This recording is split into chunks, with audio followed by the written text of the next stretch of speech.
Olá, meu nome é Luiz Prado, eu sou fotógrafo e artista visual.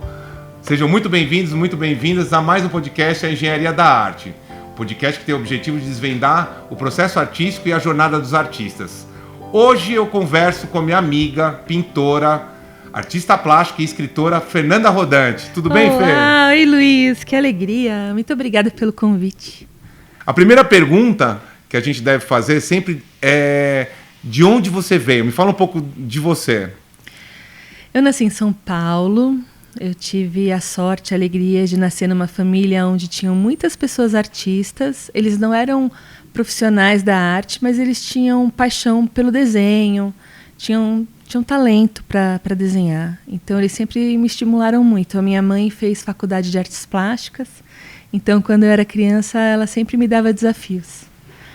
Então, eu já cresci num universo que me permitiu desenhar bastante quando eu era criança. A sua mãe também era pintora? Qual que era o trabalho dela? A minha mãe, ela fez artes plásticas na Universidade Mackenzie. Então, ela virou professora de artes e eu fui uma das alunas que ela teve. Eu tive aula particular com ela. Eu acho que quando a criança gosta de desenhar, vale muito a pena que os pais ofereçam para elas o máximo que eles puderem de material. Eu não digo assim só comprar canetinha, lápis de cor, mas oferecer sucata para elas trabalharem com arte, mexer com os mais diversos materiais, né? Isso é muito rico.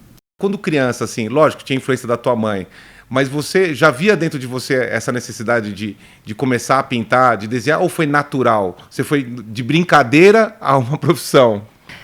Foi meio que de brincadeira uma profissão, porque eu sempre desenhei desde criança, mas não foi algo muito simples, porque quando eu era pequena, eu tinha altas ambições de fazer desenhos muito incríveis e as minhas mãos de criança não conseguiam fazer o que eu tinha em mente, então era muito frustrante.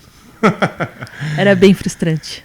Porque na verdade as pessoas, eu imagino, as crianças, elas veem os artistas assim, quando ver sua mãe, você via sua mãe pintando, tudo parecia muito fácil, mas na hora que você começa a fazer e realmente começa a pensar em produzir como arte, aí tudo fica muito difícil, né? Muito difícil. Encarar uma tela em branco é complexo. Não sei se todas as pessoas que estão ouvindo a gente já tiveram essa experiência.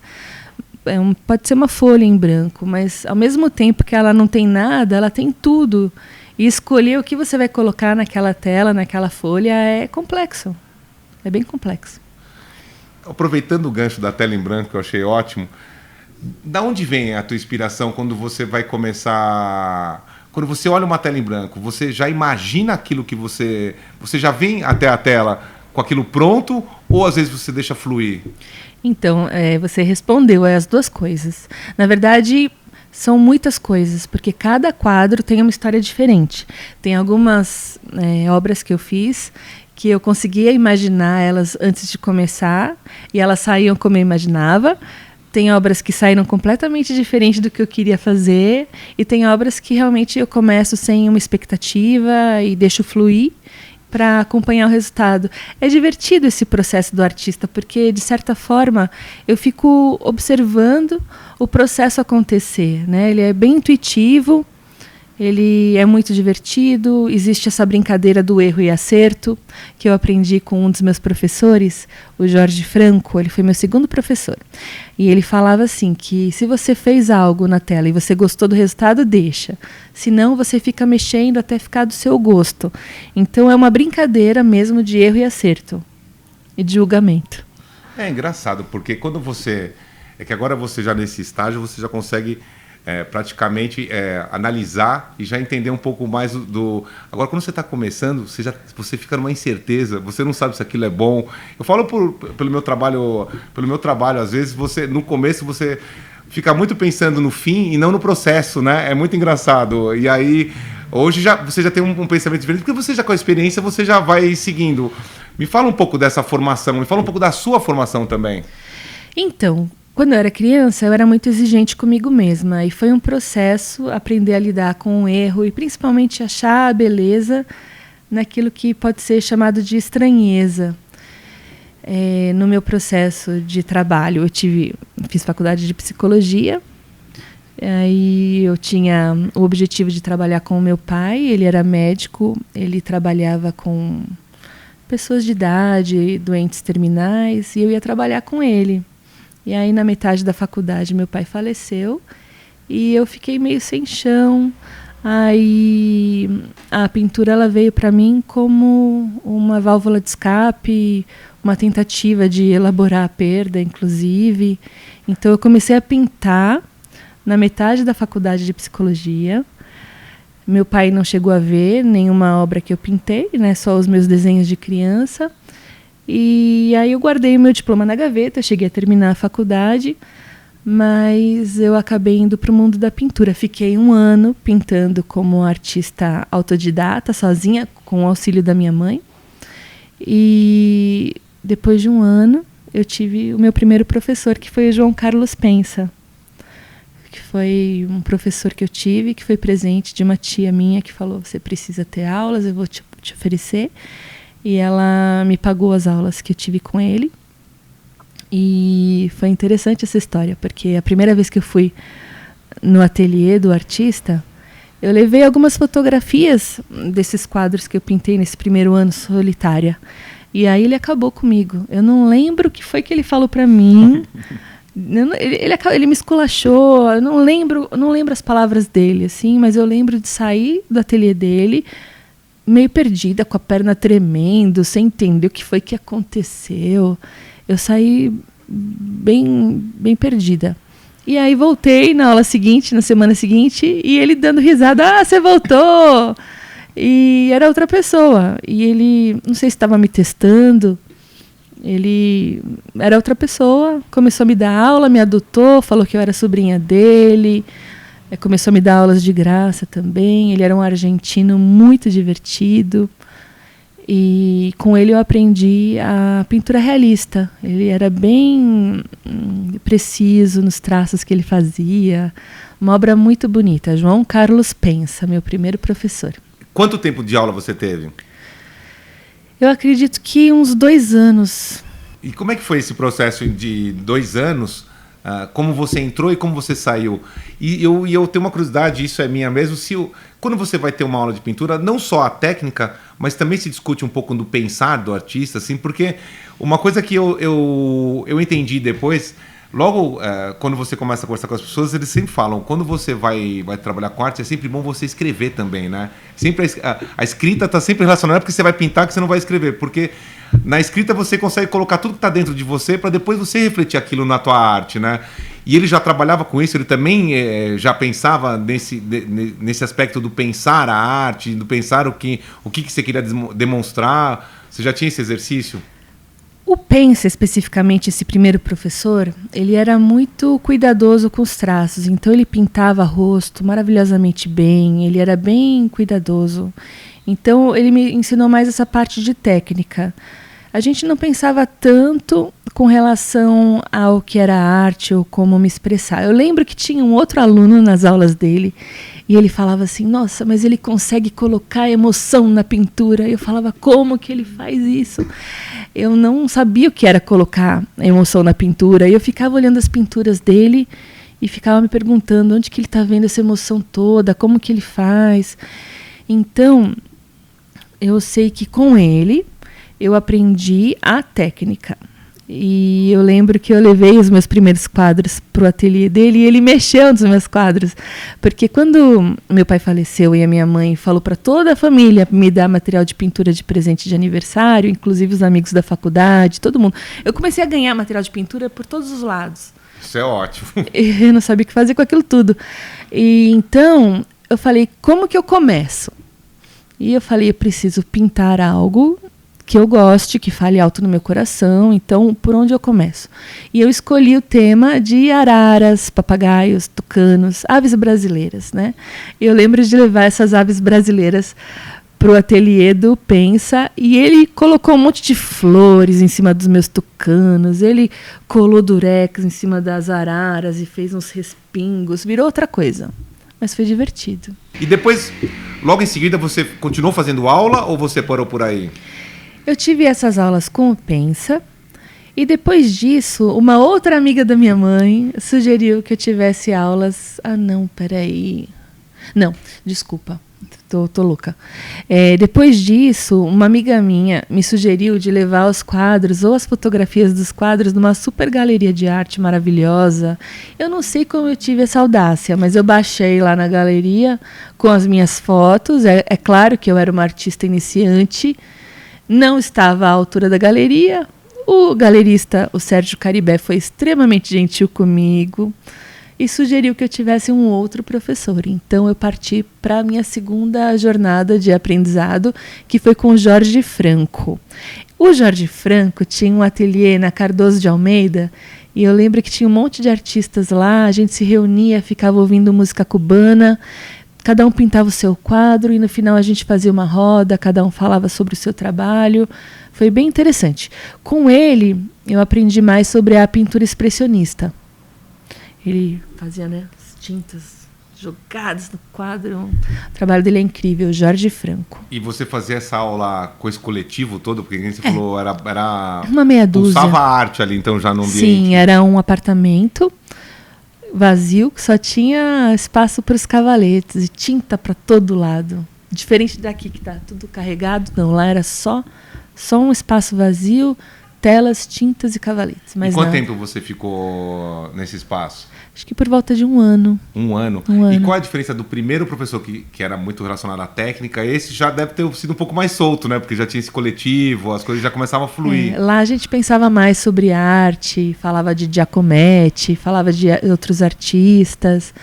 Lá a gente conseguia trocar bastante ideia. E o que você pintou o tema? Você pintou as araras no primeiro e depois... Então, é que no meio do caminho, eu tenho uma grande amiga minha, a Susana Sherman, decoradora, uma decoradora muito legal.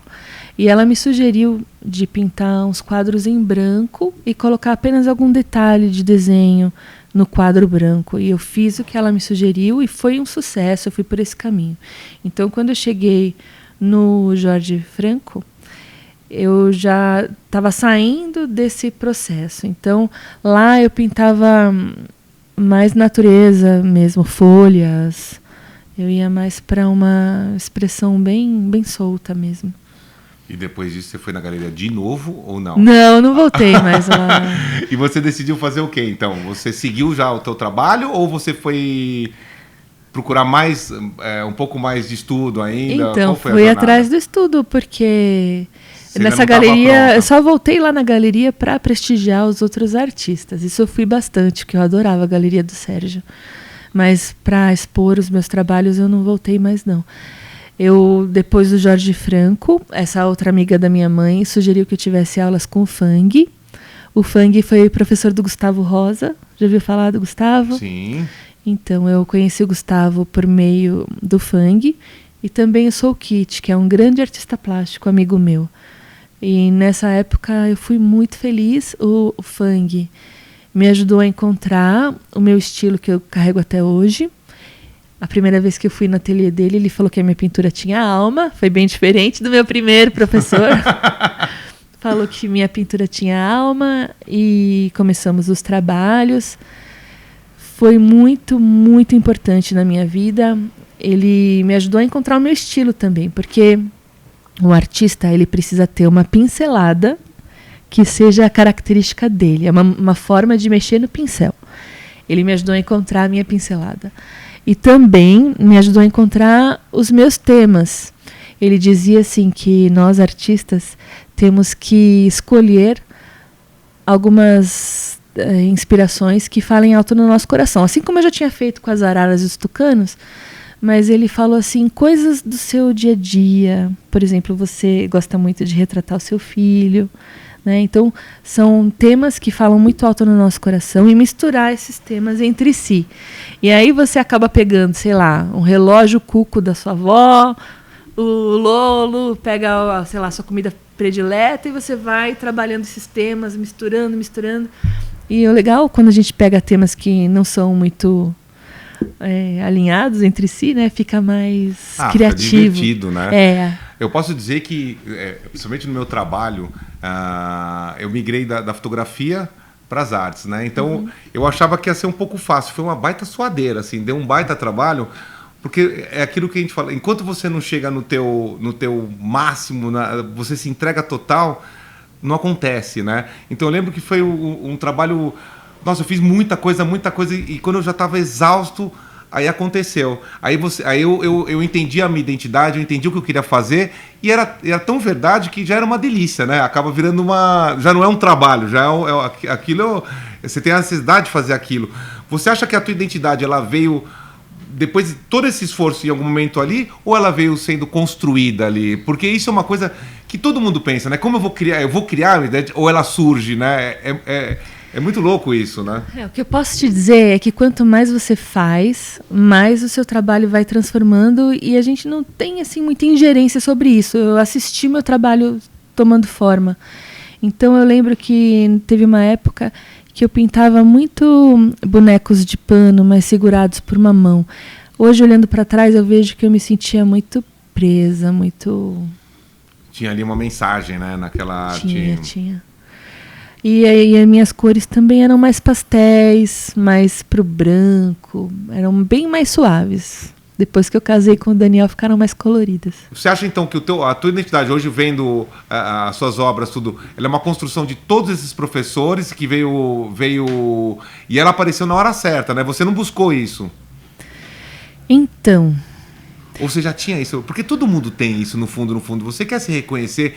Porque quando você fala do mundo artístico, assim, todo mundo tem gente que bate o olho e fala, isso é de determinado artista, isso é... Você também quer isso, né? Porque isso é muito mais fácil e facilita também, né? A tua divulgação, o teu reconhecimento. Você pensava nisso? Eu tinha essa preocupação. Uma amiga minha falou assim, amiga minha, a Susana Sherman, essa decoradora, ela falava, ou você vai ficar famosa, ou você vai ficar rica, você escolhe. Porque se você quiser pintar para os museus, vai fazer uma arte que ninguém vai querer comprar. Ou então você vai fazer uma arte que o pessoal vai querer comprar, que é uma coisa mais comercial. E isso me marcou muito. Eu falei, eu não quero nem uma coisa nem outra. Eu quero o meio do caminho. Eu quero encontrar uma maneira de trabalhar que possa ser considerada arte, mas que ao mesmo tempo as pessoas queiram ter nas suas casas, né? Então, realmente, devido à minha própria personalidade, eu gosto muito de fazer trabalhos por encomenda. Então as pessoas me pedem ou retratos ou imagens de alguma casa, algum lugar, alguma situação que para elas foi significativa. E eu faço. Então eu gosto muito de trabalhar ouvindo o que as pessoas precisam, mas quando eu trabalho só com relação ao que eu gosto de fazer, eu acabei saindo desses bonequinhos que estavam presos pela mão e fui procurando outros temas. Então, por exemplo, bailarinas, que eu gosto muito, palhaços, que também fala alto no meu coração. Meus tios eram palhaços, eles faziam teatro na periferia quando eu era criança, então isso para mim é um tema muito feliz. Pinto muito palhaço, gosto muito de pintar cavalos, gatos, patos. Então, o meu tema ele vai muito por aí. E feira, eu amo feira. Então, para mim, fazer compras assim é sensacional, porque tem aquelas frutas em cima das barracas, né, com as pessoas vendendo. É uma situação tão especial, a Feira do Brasil, né, que tem aquelas... Toda feira tem aquela toalha listrada.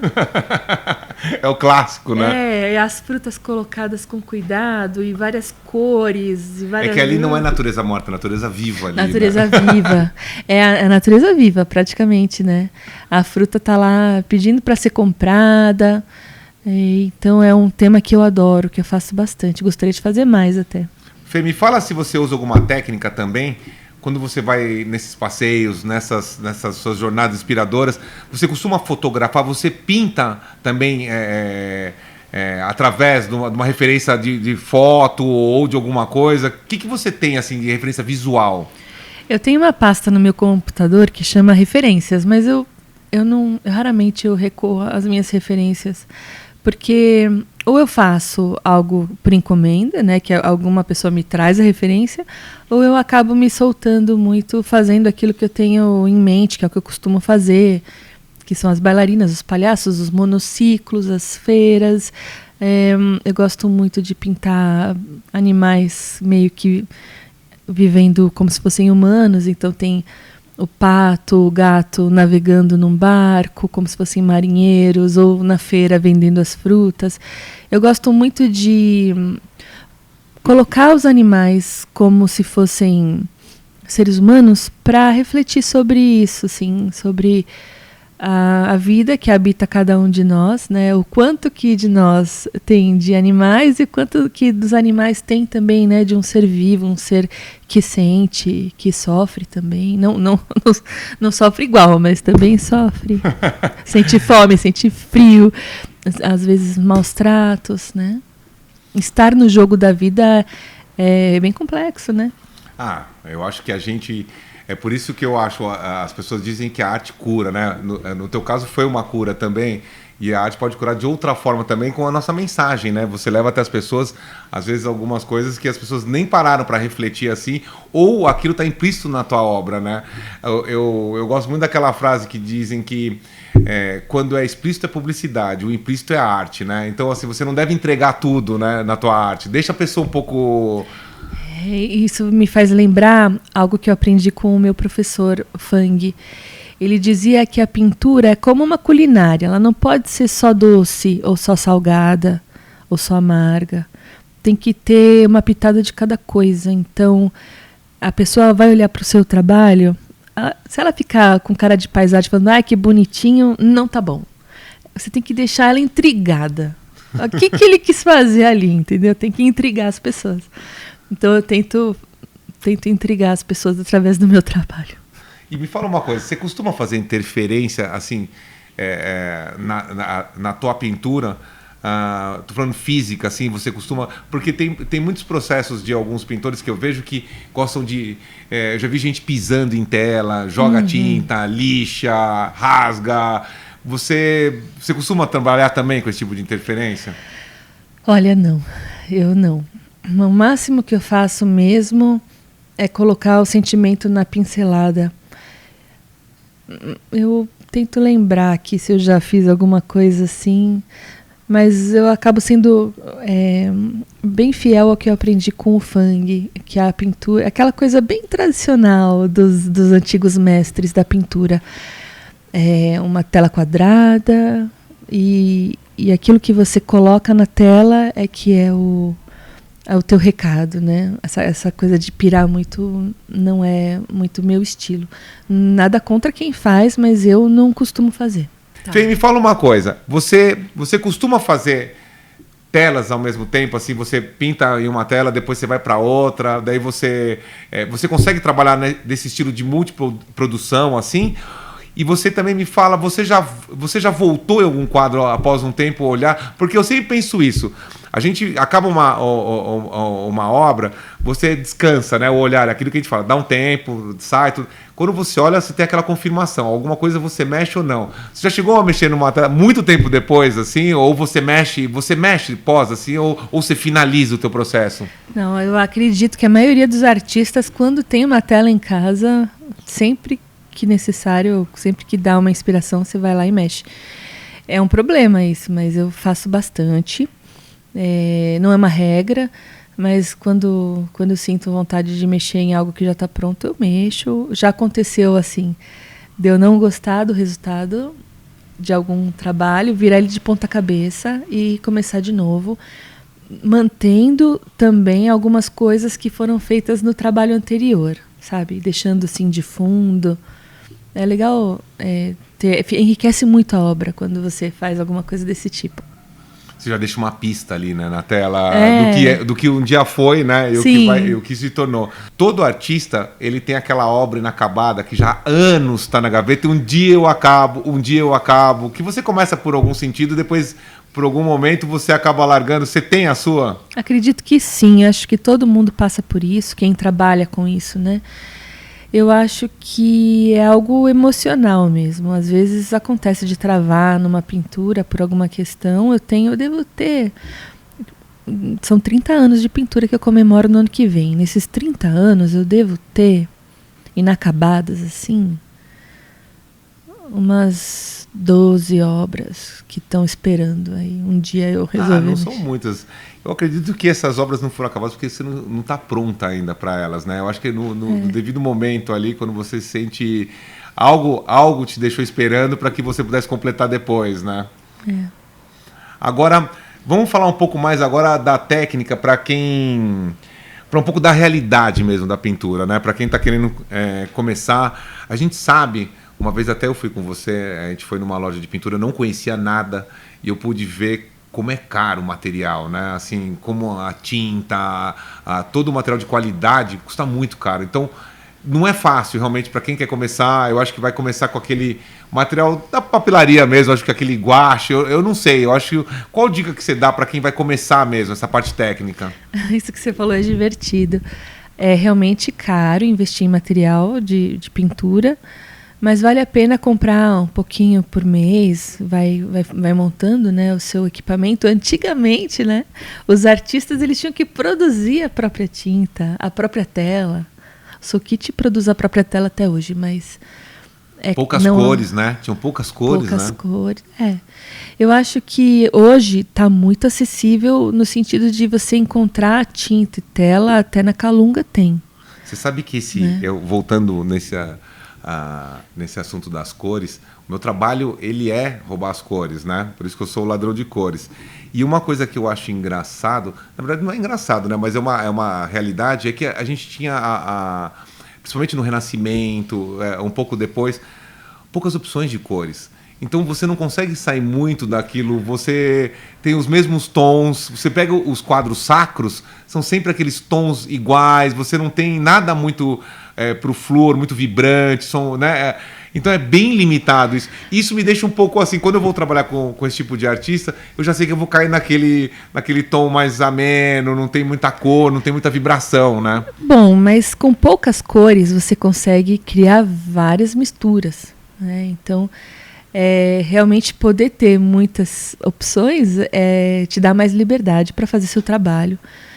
Mas se você não tem muitas opções, você pode escolher uma palheta que seja a característica sua. Então, nos meus quadros, você sempre vai encontrar branco, marrom de garança, que chama, azul da Prússia, azul real e amarelo brilhante. Que legal, você definiu isso como a base, assim, uma base que você acaba brincando depois com as outras. E amarelo Nápoles Carne, são essas, que são as minhas cores. Mas depende muito, por exemplo, num quadro só, como a gente pode mostrar depois, né? Tem esse do violino, não tem muitas cores, ele tem marrom, tem azul, tem verde, então... Um quadro, ele não precisa ter tantas cores assim. Você pode escolher, eu sugiro, não tem uma regra, mas eu sugiro que uma meia dúzia, umas 10 cores no máximo. E sempre tem uma que prevalece e as outras elas vão dançando em porcentagens menores, assim. Eu gosto muito de pintar mais pro pastel e em alguns pontos específicos explodir mais com alguma cor. E gosto de brincar com a figura e fundo. Então, pintar, por exemplo, se eu for pintar um vaso de flores, às vezes o fundo é mais vermelho do que a própria flor que está em primeiro plano, sabe?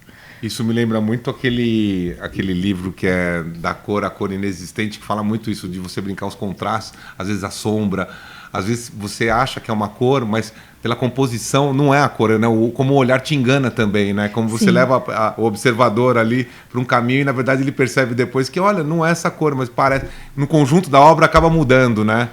E me fala uma coisa, para ser pintora tem que ser desenhista? Porque tudo começa no traço, né? Não é? Eu diria que sim. Existem muitos artistas que acabam partindo só para o abstrato, que não precisam necessariamente dominar o desenho. Mas quando você fala assim de ser um artista completo, o ideal é você dominar o desenho e depois se libertar dele. Para quem entende de arte, é muito fácil observar uma obra e falar se essa pessoa sabia desenhar e optou por não desenhar ou se ela não sabia desenhar. Dá para ver. Né? Então porque não é uma... Eu achava, eu não conhecia a pintura até então, eu achava que quando aparecia... Quando você chega no museu, uma tela, você vê os traços, né? Eu não achava que era um defeito, mas eu não entendia. Eu falava, poxa, ele não apagou, ele não cobriu. mas muitos artistas acabam deixando mesmo de propósito. Essa marca, né, do lápis ali aí, abaixo da pintura, né? Eu acho que é o que a gente chama de liberdade. Não é só na pintura, é em qualquer coisa da vida, né? Quanto mais você souber, tiver conhecimento sobre algum assunto, mais liberdade você tem. Ou para escolher uma carreira, ou para escolher o que fazer dentro da carreira. Então, como artista, eu sugiro sim que a pessoa saiba desenhar. No meu caso, se você olhar o meu quadro, você vai falar, essa pessoa não desenha tão bem, porque eu faço traços estilizados, tirando os retratos, né? Os retratos eu acabo sendo mais fiel. Mas quando eu faço aquilo que eu gosto, assim, para mim, o meu estilo, se você olhar, aquelas pessoas não existem na vida real. Você não vai encontrar ninguém com aquele formato de rosto andando pela cidade. Isso é uma coisa legal do artista, é criar um personagem que seja característico dele mesmo. Então é saber desenhar para se libertar do desenho e não precisar fazer perfeito e fazer as pazes com o imperfeito. Isso é muito legal na jornada, mas saber desenhar eu acho importante. E você, quando produz, você costuma fazer séries ou você vai fazendo quadros únicos e daí com o tempo vai formando uma série, ou você já pensa numa série? Como é teu processo assim de criar? Falando em séries especificamente, eu fiz algumas exposições temáticas. Então, quando eu fiz essas exposições, eu fiz uma série. Mas tirando as exposições, eu só tenho esses temas que eu acabo fazendo bastante, mas não sei se eu chamaria de série. Tem duas que eu posso destacar, que foi a exposição Bandeiras, em 2009. Na minha exposição, eu retratei várias bandeiras. Então, tinha, obviamente, do futebol, da política, da religião, mas também tinham outras bandeiras. São coisas que as pessoas acreditam e elas carregam isso como sendo o propósito da vida delas, ou lá, naquele lugar, elas encontram o seu valor, a sua identidade. Seja na música, seja no trabalho voluntariado. Eu lembro que eu fiz bastante coisa. Eu fiz um quadro que tratava de várias passeatas das pessoas levantando bandeiras para falar, né? Eu acredito nisso e tal. E fiz, inclusive, um desenho, e foi caneta sobre papel, que o cara falava assim, a minha bandeira é não ter bandeiras.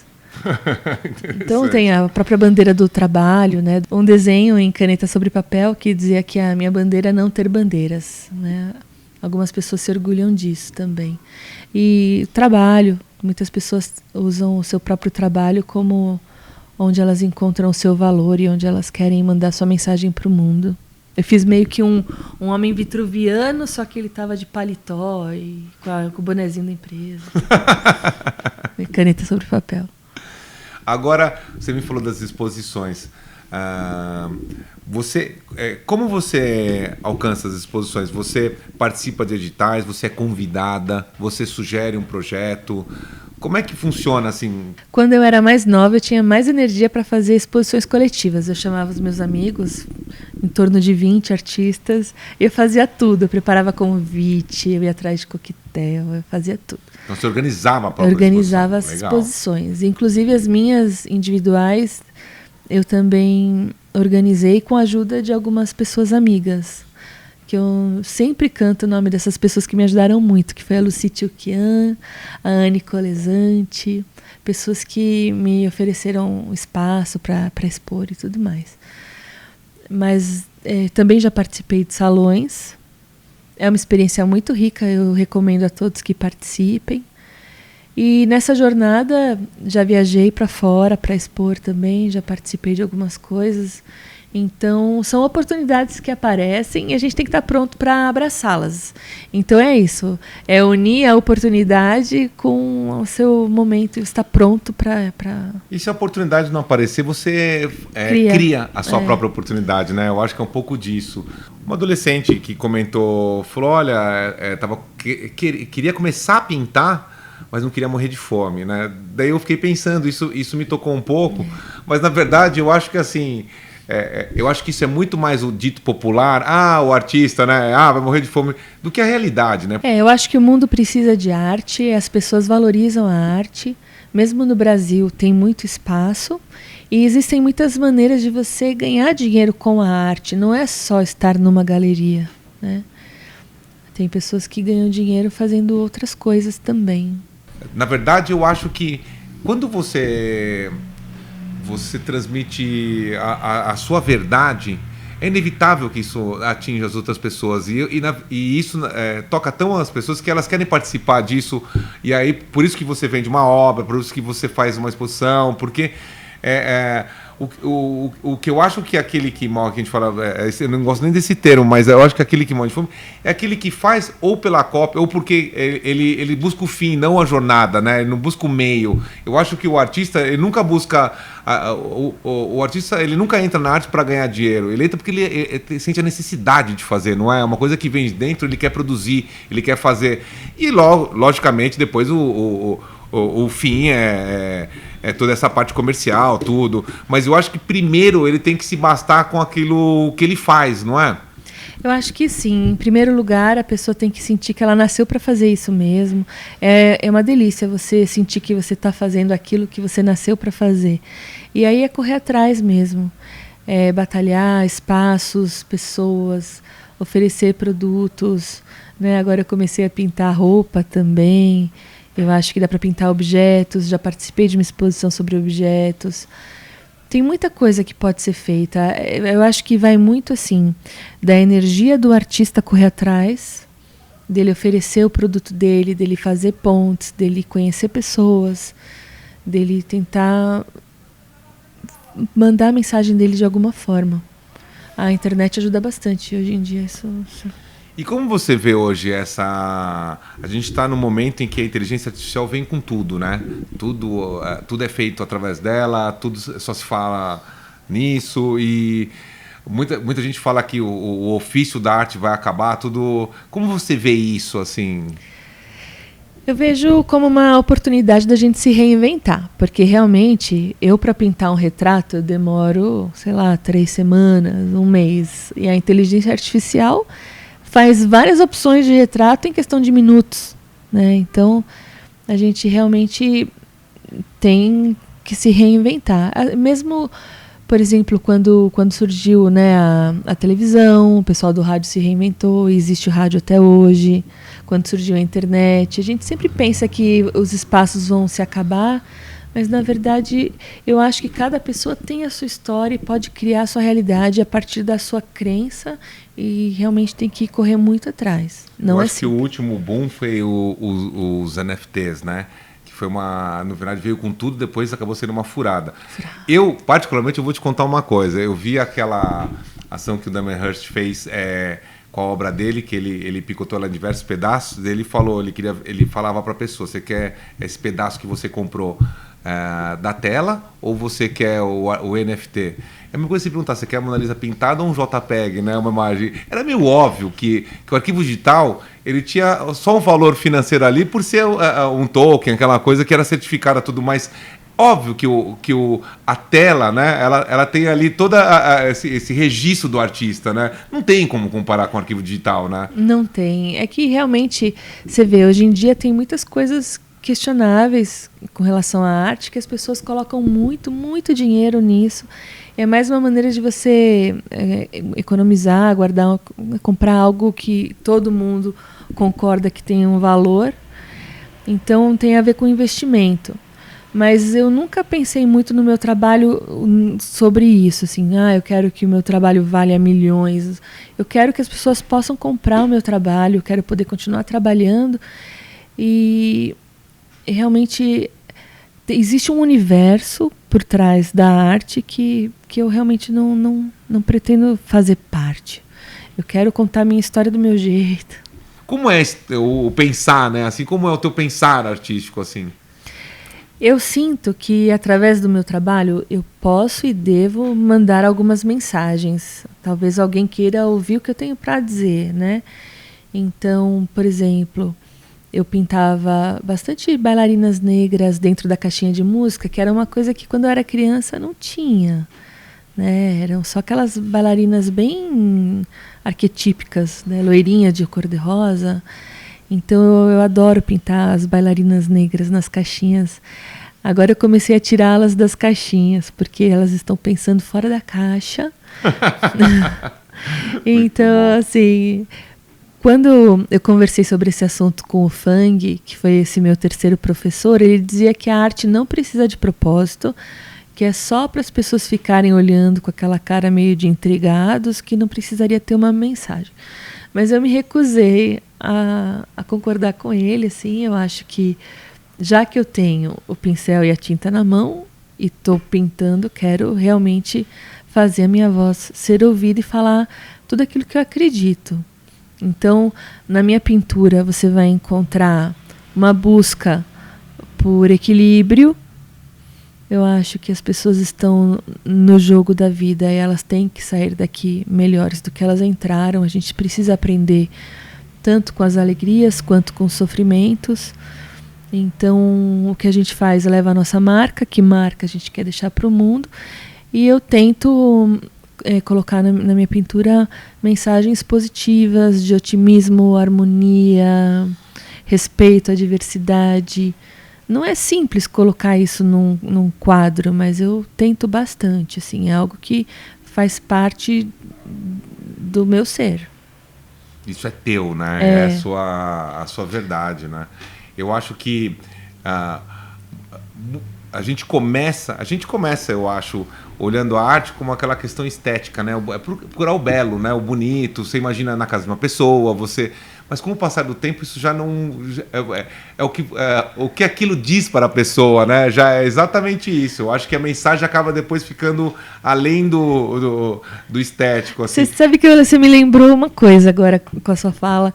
Eu fiz um quadro uma vez que ficou numa livraria exposto e eu pintei umas pombas, umas pessoas, uma coisa meio absurda, mas tinha um texto escrito meio apagado no quadro que dizia assim: por que existem guerras se tudo pode ser resolvido no par ou ímpar? E as meninas da livraria, quando eu fui levar o quadro embora, elas falavam: não, deixa ele aí, você sabe que agora a gente não briga mais, a gente só joga tudo no par ou ímpar. Então, de certa forma, eu acabei mudando algo na relação dessas pessoas. Então isso é divertido mesmo. Eu lembro uma vez que eu fui visitar um amigo meu e ele trabalha, o Paulo Varela, né? Ele trabalha com artistas, tudo. Eu tava vendo uma fotografia, né? Que tava lá no ateliê dele. Eu falei: nossa, que bonita essa foto. O que ela quer dizer? Daí, o que o fotógrafo quis dizer? Daí eu lembro que o fotógrafo falou: não, eu acho que a fotografia ela diz tudo, não precisa dizer nada. Eu olhei e falei: não, pelo contrário. Eu acho que isso é você se livrar do falar alguma coisa. Porque, na verdade, quem olha interpreta de diversas formas. Mas algo, eu tenho certeza que ele pensou ao fazer aquela foto. Então, assim, talvez ele tenha tenha se retirado de querer trazer alguma coisa. Mas eu acho que nada é tão assim. Não, ela já diz tudo por si. Não, eu acho que, na verdade... tudo tem alguma história por trás, tudo. Tanto que dizem, você não vende arte, você vende história, né? É o que falam, né? Sim. Eu acredito que existem muitos temas que podem ser trabalhados com a arte. Quando a gente fala assim de ter um propósito na vida, através da pintura, tem muitas causas que podem ser defendidas. Tem muita gente que acaba defendendo uma situação, uma doença, né, uma cura para alguma doença, quando alguém da família passa por uma situação, ou começa a defender a segurança nas estradas, quando perde alguém querido na estrada. Então, dependendo da história de cada um, cada pessoa pode puxar para si um tema para defender. Então, no meu caso, eu defendo muito essa questão da paz, da igualdade entre as pessoas, não só entre os seres humanos, mas entre todos os seres vivos, né? Então, isso está muito forte no meu trabalho. Mas, independentemente disso, cada pessoa, com a sua própria história, pode encontrar algo que ela defenda ou que ela possa tornar esse planeta um pouco melhor depois da passagem dela por aqui. Porque não é uma regra, a gente pode passar por aqui e ser feliz simplesmente tendo uma vida... né, de trabalhar, se alimentar, ter lazer, mas você também pode tentar fazer algo maior da sua passagem aqui. E é o que eu tento fazer. Lembrando que a sua arte, a gente vai, a nossa arte fica. Sim. E aquilo também, eu acho que é muito importante você ter essa mensagem. Por isso que a gente vê os grandes pintores, quadros 500, 600, já passaram muitos anos, eles são relevantes, né? Eu acho que é essa missão também, né? Trazer uma mensagem que ela seja atemporal e também que sirva... Atemporal. Eu acho que no teu caso, principalmente a alegria, esse conforto, essa good vibes, assim, é uma coisa que vai permanecer. Tem muita gente que acaba colocando na pintura também o lado negativo, aquilo que ela não quer que aconteça. Então ela fala da violência, fala da morte, fala da guerra, mostrando também esse lado que existe na existência humana. No meu caso, eu prefiro focar naquilo que eu quero que aconteça. Inclusive, eu fiz uma releitura da Guernica do Picasso. Ah, é? Eu fiz. Eu fui muito audaciosa, né? Como assim? Me conta essa. Eu transformei todos os elementos. Onde tinha fome, eu coloquei o alimento. Onde tinha morte, eu coloquei a brincadeira. Você fez a versão... uma versão cor-de-rosa. Olha que legal. Para finalizar essa conversa, a gente vai responder uma pergunta da audiência. O Lorenzo Prado pergunta se ser artista é muito difícil e qual dica você dá para quem está começando? Olha, tudo que é muito bom nessa vida requer dedicação. Então, quando a gente fala de dificuldade, sim, ser artista é difícil, mas também é muito legal. Eu acho que quando a gente faz aquilo que a gente ama, a gente encontra alegria todos os dias, né? E realmente é uma profissão glamurosa, é uma profissão que te permite se expressar muito. E trabalhar com a arte, com o desenho, com a pintura é muito gostoso, né? Então é muito bom. Mas essa parte de vendas, de procurar o seu lugar ao sol é mais desafiadora também, mas que vale a pena lutar por isso. Eu acho que difícil mas se não fosse também não teria graça, né? E a dica? A minha dica para quem gostaria de ser artista é trabalhar sempre. Tudo aquilo que você coloca a sua energia, você faz crescer. Então, se você... qualquer instrumento musical, qualquer coisa que você queira aprender, em 7 anos você vira mestre, se você se dedicar realmente a isso.